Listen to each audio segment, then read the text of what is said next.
नमस्कार दोस्तों, स्वागत है आप सभी का एक बार फिर से हमारे इस चैनल धार्मिक ज्ञान पर। रोज सुबह उठकर बोलने चाहिए ये दो शब्द। ये समस्त दुख, कष्ट और पापों का नाश करने वाले हैं। इस विषय में एक प्राचीन कथा है जिसका वर्णन आज हम आपके समक्ष प्रस्तुत करने जा रहे हैं। इसीलिए आप इस कथा को ध्यान से अवश्य सुनें। प्राचीन काल की बात है। एक दिन मुनि वात्स्यायन भगवान विष्णु के दर्शन करने के लिए वैकुंठ लोक पधारते हैं, किंतु वहां पर उन्हें भगवान विष्णु के दर्शन नहीं होते हैं। वहां पर समस्त ब्रह्मांड को अपने मस्तक पर धारण करने वाले शेषनाग बैठे हुए होते हैं। मुनि वात्स्यायन शेषनाग को प्रणाम करते हैं। मुनि को देखकर शेषनाग उनका स्वागत करते हुए कहते हैं, हे मुनिवर, वैकुंठ में आपका स्वागत है। आज किस कारण से आपका वैकुंठ में आगमन हुआ है? मुनि वात्स्यायन कहते हैं, हे नागराज, आपको प्रणाम है। मैं आज भगवान विष्णु के दर्शन करने के लिए ही आया हूं, किंतु मेरा यह कैसा दुर्भाग्य जो मुझे सृष्टि के पालनकर्ता श्री हरि के दर्शन नहीं हो पा रहे हैं। मैंने ऐसा वह कौन सा अपराध किया है जिससे मुझे मेरे भगवान के दर्शन दुर्लभ हो गए हैं? कृपया मुझे उपाय बताइए जिससे मुझे प्रभु के दर्शन सुलभ हो जाए। मैं किस प्रकार से प्रभु को प्रसन्न करूं? शेषनाग जी कहते हैं, हे मुनिवर, आपने कोई अपराध नहीं किया है। भगवान विष्णु के भक्तों के लिए उनके दर्शन दुर्लभ नहीं है। इस विषय में महाराजा जनक से जुड़ा एक प्राचीन इतिहास कहा जाता है, जिसका मैं आपको वर्णन करूंगा।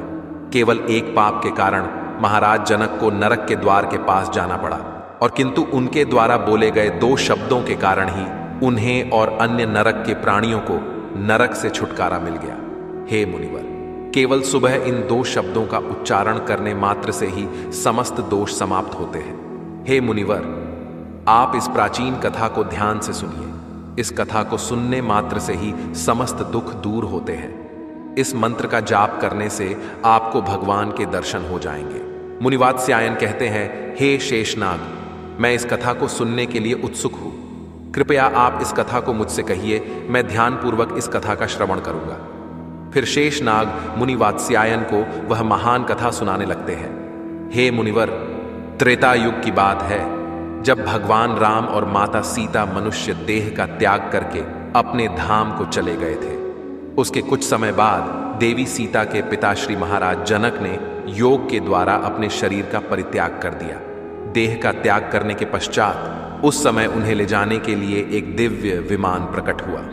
फिर महाराज जनक उस दिव्य विमान में बैठकर जाने लगे। कुछ समय बाद वह विमान तीव्र गति से यमपुरी पहुंच गया। फिर महाराज जनक का विमान यमपुरी के संयमनीपुरी के निकट से जाने लगा। उस स्थान पर अनेक नरक है, और उन नरकों में अनेक पापी जीव सजा भुगत रहे होते हैं। जैसे ही महाराज जनक का विमान उन नरकों के पास से गुजरने लगा, तो वहां की वायु महाराज के शरीर को स्पर्श करके नरक के प्राणियों को सुख प्रदान करने लगी। उस शीतल वायु से नरक के प्राणियों को नरक की भयंकर अग्नि में शीतलता प्राप्त होने लगी। जैसे जैसे महाराज का विमान उन प्राणियों से दूर जाने लगा, तो फिर उन प्राणियों को नरक की अग्नि से जलन होने लगी, और वे जोर जोर से चीत्कार करने लगे और महाराज से प्रार्थना करने लगे, हे महात्मा, कृपया यहां से दूर ना जाओ। जो वायु आपके शरीर को छूकर हमारी ओर आ रही है, उससे हमें बड़ा सुख मिल रहा है। नरक की अग्नि की दाह कम हो रही है। महाराज जनक बड़े महात्मा थे। उन नरक के प्राणियों का करुण विलाप सुनकर उन्हें बड़ी दया आ गई। उनका हृदय शोक से भर गया। उन नरक के प्राणियों को ऐसे कष्ट भोगता हुआ देखकर महाराज का मन विचलित होने लगा। वे इस प्रकार से सोचने लगे, यदि मेरे यहां पर रहने से इन प्राणियों को सुख प्राप्त होता है, इनकी नरक की पीड़ा कम होती है, तो मैं यहीं पर निवास करूंगा। यही स्थान मेरे ठहरने के लिए उत्तम है। इतना सोचकर महाराज जनक उन प्राणियों को सुख प्रदान करने के लिए नरक के द्वार के पास ही रुक गए। वहां की वायु महाराज के शरीर को छूकर उन प्राणियों की ओर जाने लगी और उन्हें सुख प्रदान करने लगी, जिससे नरक के सभी प्राणी महाराज को धन्यवाद देने लगे और कहने लगे, हे राजन, आप बड़े पुण्यवान हैं। हम पापियों को सुख प्रदान करने के लिए आप उत्तम लोक का त्याग करके यहां पर ठहर गए हैं। फिर कुछ समय के बाद उस स्थान पर नरक के देवता यमराज आ जाते हैं। यमराज देखते हैं कि महान पुण्यात्मा तथा दयालु महाराज जनक नरक के द्वार के पास खड़े हैं। महाराज जनक को वहां पर खड़ा देखकर यमराज को बड़ा आश्चर्य हुआ। वे महाराज जनक से कहने लगे, हे राजन, आप तो बड़े पुण्यात्मा हैं, समस्त धर्मात्माओं के आप शिरोमणि हैं। भला आप इस नरक के द्वार के पास कहां से आ गए? आपको किस दुष्ट ने यहां पर खड़ा कर दिया? आप जैसे पुण्यवान मनुष्यों के लिए यह स्थान उचित नहीं है। आप तो विष्णु लोक के अधिकारी हैं। यह स्थान तो पापी और दुष्ट आत्माओं के लिए है। इस स्थान पर आप जैसे पुण्य आत्मा नहीं आते हैं। यहां पर उन पापियों को लाया जाता है जो दूसरे मनुष्यों के साथ द्रोह करते हैं, दूसरों पर कलंक लगाते हैं, दूसरों का धन लूटते हैं, पराई स्त्रियों के साथ विचरण करते हैं। जो अपनी पतिव्रता धर्मपरायण स्त्री को त्याग देता है, उन लोगों को यहां पर लाया जाता है और नरक की सजा दी जाती है। जो धन के लालच में मित्र के साथ धोखा करता है, उस पापी को मेरे द्वारा इन नरकों में डाल दिया जाता है। जो भगवान में आस्था नहीं रखते, जो नास्तिक होते हैं, धर्म कर्म नहीं करते हैं, उन्हें ही इस नरक में डाल दिया जाता है। जो भगवान विष्णु के नाम का स्मरण नहीं करता, जो समस्त नरकों से मुक्ति दिलाने वाले भगवान विष्णु है, उनकी पूजा कभी नहीं करता, उन मनुष्यों को ही इस नरक में गिराया जाता है। बड़े बड़े पाप करने वाले प्राणियों को मेरे दूत घसीटते हुए लाकर इस नरक में गिराकर भयंकर दंड देते हैं। इसीलिए हे राजन, आप इस स्थान से चले जाइए। आपके जैसे भगवान विष्णु के भक्त को यहां पर ठहरना नहीं चाहिए। आप श्रेष्ठ विमान में बैठकर वैकुंठ लोक को जाकर समस्त सुखों का उपभोग कीजिए। यमराज के द्वारा इतना कहने पर महाराज जनक कहने लगते हैं, हे धर्मराज, इन प्राणियों का करुण विलाप सुनकर मुझे इन पर बड़ी दया आ रही है। मेरे शरीर से स्पर्श करके जो वायु इनकी ओर जा रही है, वह इन्हें सुख प्रदान कर रही है। इसीलिए मैं इन प्राणियों को ऐसे कष्ट में छोड़कर नहीं जा सकता। यदि आप नरक में पड़े इन प्राणियों को छोड़ दें तो मैं यहां से चला जाऊंगा।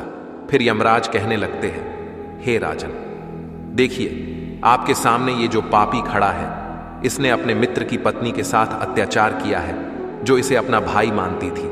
इसीलिए मैंने इसे 1000 वर्ष के लिए इस नरक में डाल दिया है। सजा भुगतने के बाद इसे सूअर के जन्म में डाल दिया जाएगा। ये जो दूसरा पापी आपके सामने खड़ा है, इसने बलपूर्वक पराई स्त्रियों को आलिंगन दिया है। इसीलिए इसे 100 वर्षों के लिए इस रौरव नाम के नरक में डाला गया है। और उसके पास ये जो तीसरा पापी खड़ा है, ये बड़ा ही नीच है। इसने दूसरों का धन चुराया है। इसीलिए इसके दोनों हाथ काटकर इसे नरक में पकाया जा रहा है। ये जो चौथा पापी है, इसने अपने द्वार पर आए अतिथियों का कभी सम्मान नहीं किया, सदैव उनका अपमान ही किया है। इसीलिए इसे अंधकार से भरे तमिश्र नाम के नरक में डाल दिया जाएगा। ये जो 5वां पापी है, इसने हमेशा ऊंचे स्वर में दूसरों का अपमान किया है। ये 6ठा पापी खड़ा है, इसने कान लगाकर दूसरों की निंदा सुनी है। इसीलिए इन दोनों को भी 100 वर्षों के लिए नरक में डाला गया है। ये जो स्त्री है, इसने कभी अपने पति का सम्मान नहीं किया, सदैव अपने पति का अपमान ही किया है। इसी कारण से इसे भी नरक में कष्ट भोगने पड़ रहे हैं। ये जो दूसरी स्त्री है, इसने व्यभिचार किया है, अपने गुणवान पति को छोड़कर दूसरे पुरुष के साथ भोग विलास किया है। ये जो अन्य स्त्रियां हैं, इन्होंने भी भांति भांति प्रकार के पाप कर्म किए हैं। इन्होंने दूसरों को बासी अन्न खिलाया है, द्वार पर आई गायों को मारकर भगाया है, कभी तुलसी की पूजा नहीं की है। इसीलिए इन्हें भी नरक में कष्ट भोगने पड़ रहे हैं। इस प्रकार से यमराज ने अनेक पापियों की ओर इशारा करते हुए उनके पापों का वर्णन किया और फिर महाराज से कहने लगे, हे राजन, ये सभी पापी लोग अपने कर्म बंधन से बंधे हुए हैं। इनको इनके पाप कर्मों की सजा ही मिल रही है। जब इनकी सजा की अवधि पूर्ण हो जाएगी, तभी मैं इन्हें यहां से मुक्त करूंगा। आप इनके लिए कुछ नहीं कर सकते, इसीलिए आप शीघ्रता से यहां से दूर चले जाइए। फिर महाराज जनक कहने लगे, हे धर्मराज, मैं भगवान विष्णु का परम भक्त हूं। मुझसे इन प्राणियों का दुख देखा नहीं जा रहा है। कृपया आप इन प्राणियों की मुक्ति के लिए उपाय बताइए। यमराज कहने लगते हैं, हे राजन, इन पापियों ने भगवान विष्णु की कभी आराधना नहीं की है, फिर इन पापियों को नरक से कैसे छुटकारा मिल सकता है? एक बार नरक में गिरने के बाद ये सभी पापी जीव अपने मुख से भगवान विष्णु का नाम भी स्मरण नहीं कर सकते। किंतु यदि आप आपके द्वारा किए गए पुण्य इन प्राणियों को प्रदान करते हैं तो इनकी मुक्ति हो सकती है। केवल यह एक ही उपाय है जिससे इन प्राणियों को नरक से छुटकारा मिल सकता है। फिर महाराज जनक कहते हैं, हे धर्मराज, कृपया आप ही बताइए मैं अपना कौन सा पुण्य इन प्राणियों को प्रदान करूं जिससे इन प्राणियों को नरक से छुटकारा मिलेगा। यमराज कहते हैं, हे राजन, एक दिन आपने ब्रह्म मुहूर्त में जागकर भगवान श्री राम का स्मरण किया था। उस दिन आपने राम नाम का जाप किया था। उसी का पुण्य आप इन प्राणियों को प्रदान कीजिए जिससे इनका नरक से उद्धार हो जाएगा। हे राजन, राम नाम की महिमा बहुत बड़ी है।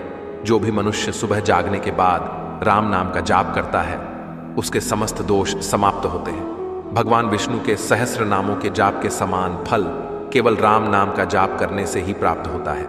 फिर महाराज जनक ने अपने जीवन भर किए हुए राम नाम के जप का पुण्य उन नरक में यातना भोग रहे पापियों को दे डाला, जिससे नरक के समस्त पापी जन तुरंत ही उस स्थान से मुक्त हो गए और दिव्य शरीर धारण करके उत्तम लोकों को जाते हुए महाराज से कहने लगे, हे राजन, आपकी कृपा से हम सभी पापी जन एक ही क्षण में इस दुखदाई नरक से छुटकारा पा गए हैं। अब हम सभी परम धाम को जा रहे हैं। आपका कोटि कोटि धन्यवाद है।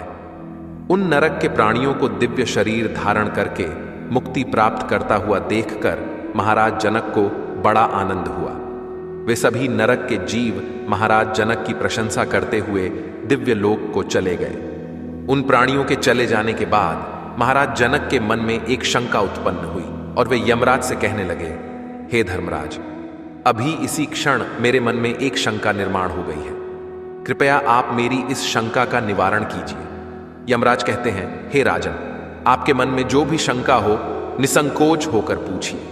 फिर महाराज जनक कहने लगते हैं, हे धर्मराज, आपने कहा था कि पाप करने वाले मनुष्य ही आपके इस नरक के द्वार पर आते हैं, धर्म कर्म करने वाले लोग यहां पर नहीं आते हैं। तो फिर हे धर्मराज, किस पाप के कारण मेरा इस स्थान पर आगमन हुआ है? इसीलिए कृपया आप मुझे मेरे पाप के बारे में बताइए। मैंने ऐसा कौन सा पाप किया था जो मेरा इस नरक के द्वार के पास आना हुआ? फिर धर्मराज कहने लगते हैं, हे राजन, आपका पुण्य बहुत बड़ा है। इस पृथ्वी पर आपके समान पुण्यवान कोई और नहीं है, किंतु आपके द्वारा अनजाने में ही एक पाप हो गया था।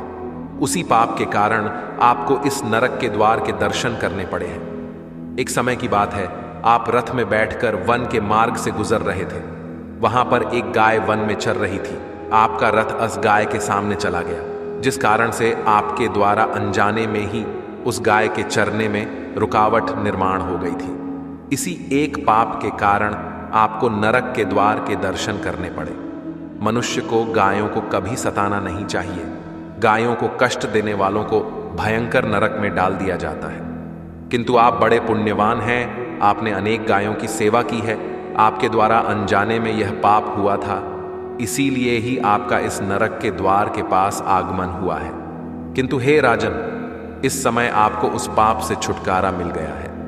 इसीलिए आप अब अपने विमान पर बैठकर शीघ्र ही परम धाम की ओर प्रस्थान कीजिए।